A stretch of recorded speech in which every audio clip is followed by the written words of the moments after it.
Welcome into another edition of Ash's Fantasy Facts here on ArizonaSports.com as we get ready to head into Week 3. Still no bye weeks, so everybody is playing. I hope Week 2 was good.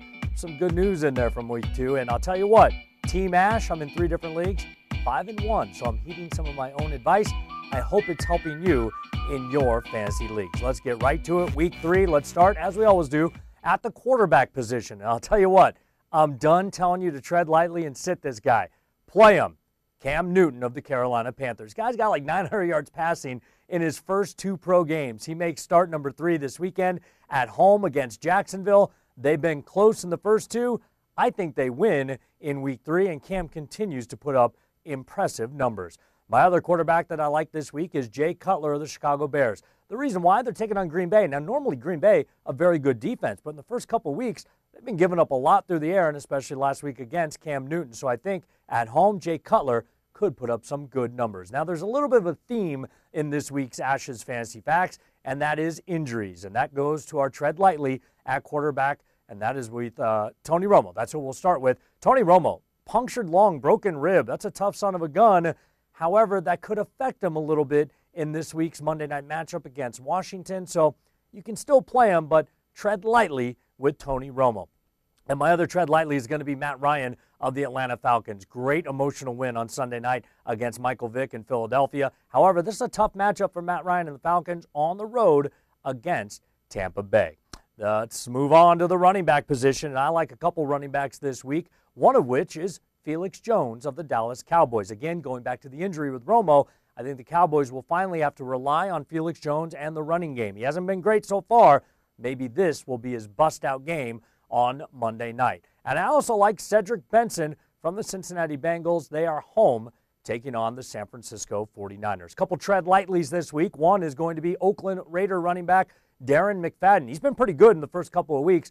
I just don't like the matchup again against the Jets, and I would tread lightly with Darren McFadden. And, again, back to the injuries, Thomas Jones of the Kansas City Chiefs. First of all, I feel horrible for all fantasy football owners that lost Jamal Charles in Week 2. Anytime you lose your first-round pick, that's a tough pill to swallow. A lot of you either had Thomas Jones as protection or went and picked him up on the waiver wire this week. Great. I just wouldn't start him this week against San Diego on the road. Let's move on to the wide receiver position. Couple wide receivers I like a lot this week in fantasy football. One is, again, a Dallas Cowboy, Dez Bryant.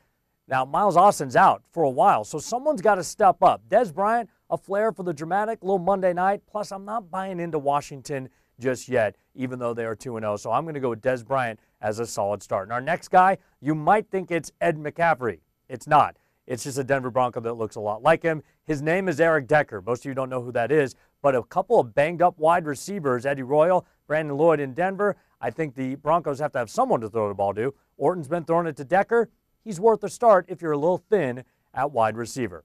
Let's go to the tread lightlies at the wide receiver position. One of those guys this week is going to be New York Giant Mario Manningham. The reason why, they're taking on Philadelphia. Philadelphia's going to be angry. They lost on Sunday night to Atlanta, and Philly's got 3 very good cornerbacks. One of the Giants' wideouts will be shut down.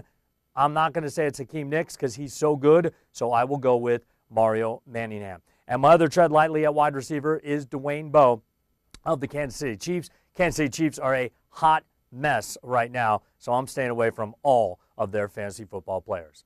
Let's move on now to one of my favorite parts. It is time for the Sleeper of the Week. And this week's Sleeper of the Week, it's a real snoozer because the guy hasn't even played yet. A lot of you probably don't even know what team he's on. However, injuries in San Diego at wide receiver to Malcolm Floyd. I don't think he'll be able to go in Week 3. That's going to make me say Patrick Creighton, Sleeper of the Week. Could put up some big numbers. Look, they're taking on Kansas City. Kansas City's giving up 40 points every time they play. So San Diego is going to spread it across the field. Vincent Jackson, Antonio Gates, Patrick Creighton. If you're hurting at wide receiver, might be a nice pickup on the waiver wire in Week 3. And now it's time for the dud of the week. What is the dud of the week? It's the guy that's just not going to help your fantasy football team, even though you think he might. So you leave him on the bench. This week's participant, Indianapolis Colts wide receiver, Reggie Wayne. Man, Peyton Manning is good, isn't he? And without Peyton Manning, the Indianapolis Colts are now 0-2 and could be going to 0-3 as they take on Pittsburgh on Sunday night. I am staying away from Reggie Wayne and the Colts. That's it. That's how we do it. That's Ash's Fantasy Facts for week number 3. Don't forget, you can reach me a few different ways through email at ash@arizonasports.com, or you can also follow me on Facebook. Just Mark Asher. I'll accept you, and you can ask me questions that way. Send me a direct message, or on Twitter at Ash620. We wish you the best of luck in week number 3. Don't forget, get your lineups in on time and get that W in week 3.